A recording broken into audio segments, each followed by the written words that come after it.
Om Swastiastu. Om Swastiastu. Selamat pagi Pak Bambang, selaku Ketua LSP 1 SMK Negeri 1 Sukawati. Saya dari mahasiswa PPG ingin melaksanakan wawancara pakar terkait dengan eksplorasi penyebab masalah yang saya temukan di sekolah tempat saya mengajar. Di sini saya akan mengajukan beberapa pertanyaan. Saya harapkan bisa menjawab dari pertanyaan yang saya tanyakan. Yang pertama, pertanyaannya itu apa faktor yang menyebabkan guru itu masih jarang dalam memberikan masalah mendasar pada awal pembelajaran? Baik Pak Guru, terima kasih atas kesempatannya diberikan kesempatan untuk wawancara pakar terkait dengan masuk PPG. Jadi yang pertama itu permasalahan yang ada adalah ketika guru menganalisis literasi siswa itu ternyata memiliki perbedaan di masing-masing siswa. Jadi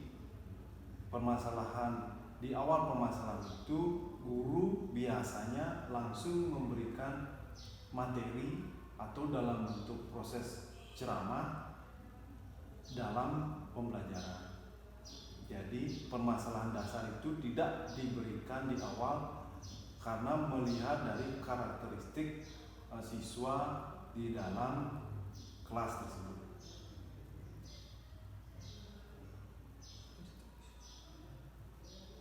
Dan juga tingkat literasinya. Dan tingkat literasi dari masing-masing siswa.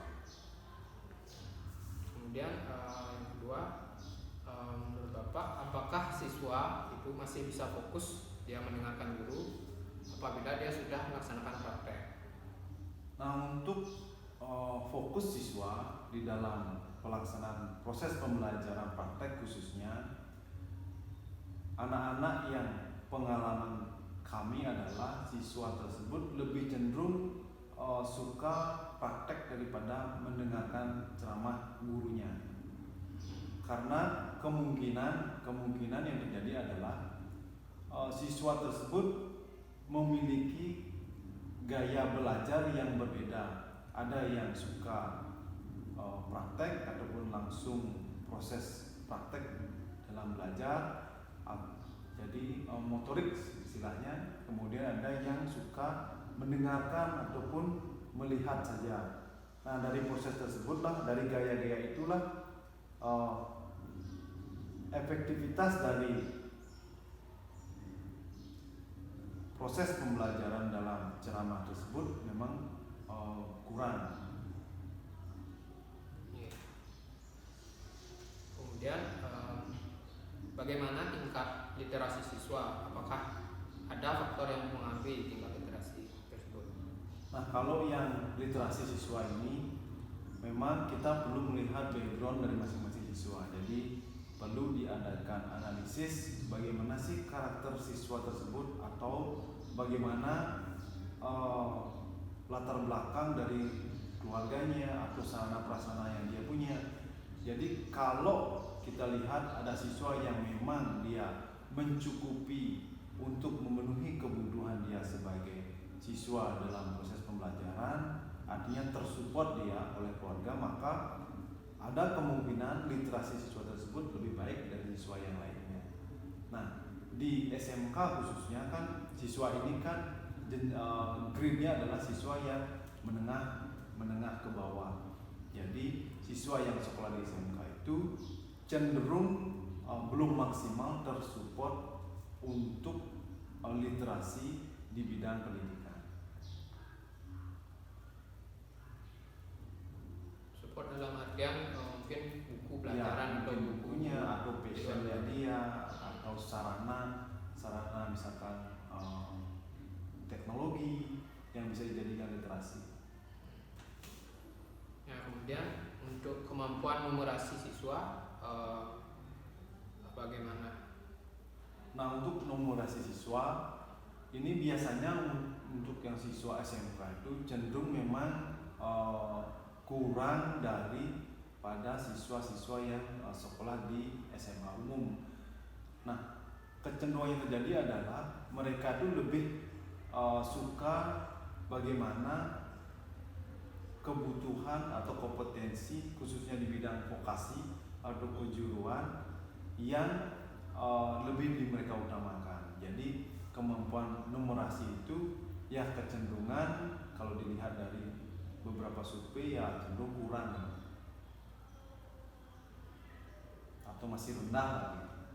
Mungkin dari salah satu contohnya adalah ketika mereka memahami rasio atau ukuran perbandingan lah yang sederhana. Jadi sangat rendah sekali. Ya, rasio ya. Nah, kemudian nomor 5, ini bagaimana pemahaman siswa tentang dasar pengoperasian komputer? Adakah faktor yang mempengaruhi hal tersebut? Tentu saja nih Pak Dewo, kalau tentang pengoperasian komputer tentu ini melibatkan sarana dan prasarana. Jadi apa yang disampaikan di awal tadi adalah ketika siswa tersebut disupport oleh lingkungannya, baik itu keluarga, sekolah, itu pasti di dalam proses pengoperasian komputer, teknologi pada umumnya, itu pasti mereka bisa mempunyai pemahaman yang lebih baik. Nah, tapi kalau lingkungan tersebut tidak mendukung, ya tentu saja pemahaman mereka, literasi mereka pasti akan lebih rendah. Oke. Nah, di sini pertanyaan ke-6 ini ada bagaimana pendapat Anda tentang etika komunikasi daring antara guru dan siswa?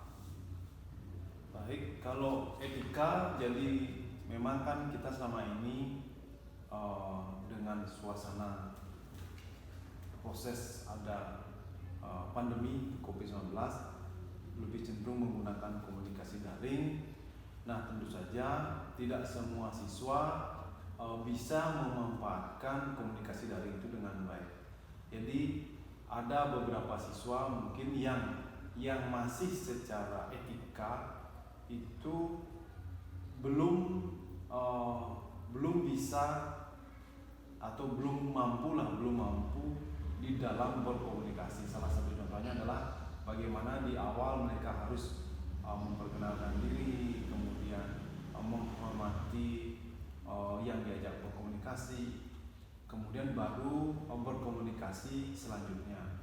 Jadi hal-hal tersebutlah tidak semua ya, ada beberapa yang bisa kita lihat. Tapi pada umumnya kalau komunikasi yang memang sekarang komunikasi itu sudah umum, baik itu di WA maupun di media sosial, itu memang masih diperlukan pemahaman terkait dengan etika di dalam proses komunikasi.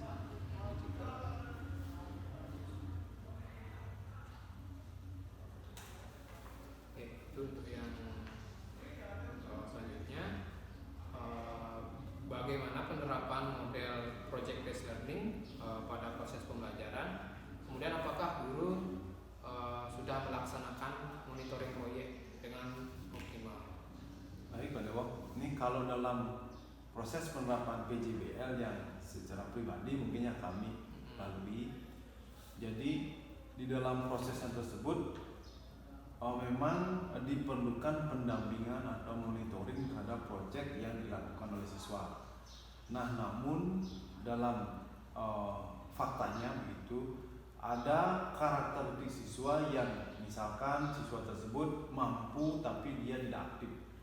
Kemudian ada juga siswa yang dia mampu tetapi dia melakukan keterlambatan dalam proses pengerjaannya. Nah, permasalahan-permasalahan tersebutlah yang menimbulkan dampak bahwa ketika guru melaksanakan pendampingan atau monitoring itu tentu mengalami kendala. Jadi kendala tersebut misalkan kurang optimalnya di dalam proses monitoring tersebut memantau kegiatan maupun apa yang mereka kerjakan. Jadi hal itu perlu juga memang dilakukan proses optimalisasi di dalam pendampingan.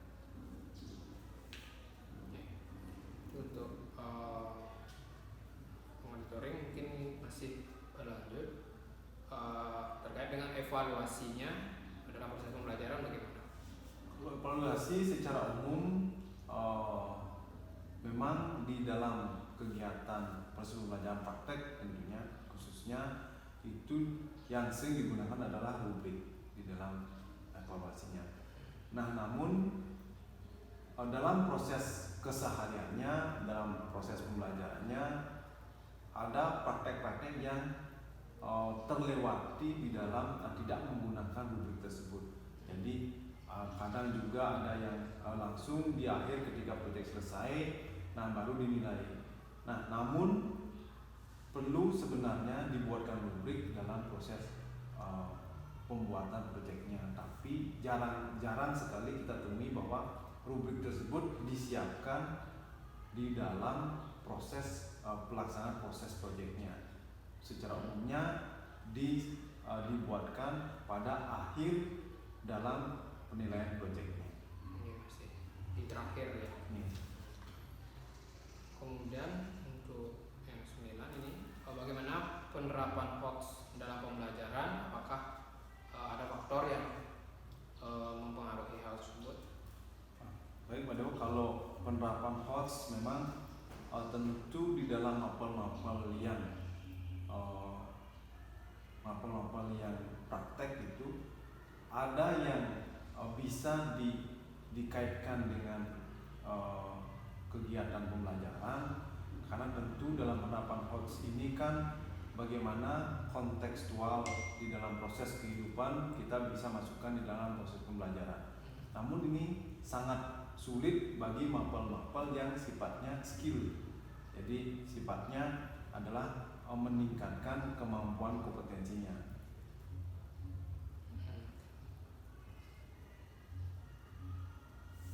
Nah, untuk yang 10 ini bagaimana penerapan yang terakhir juga bagaimana penerapan inovasi teknologi dalam pembelajaran?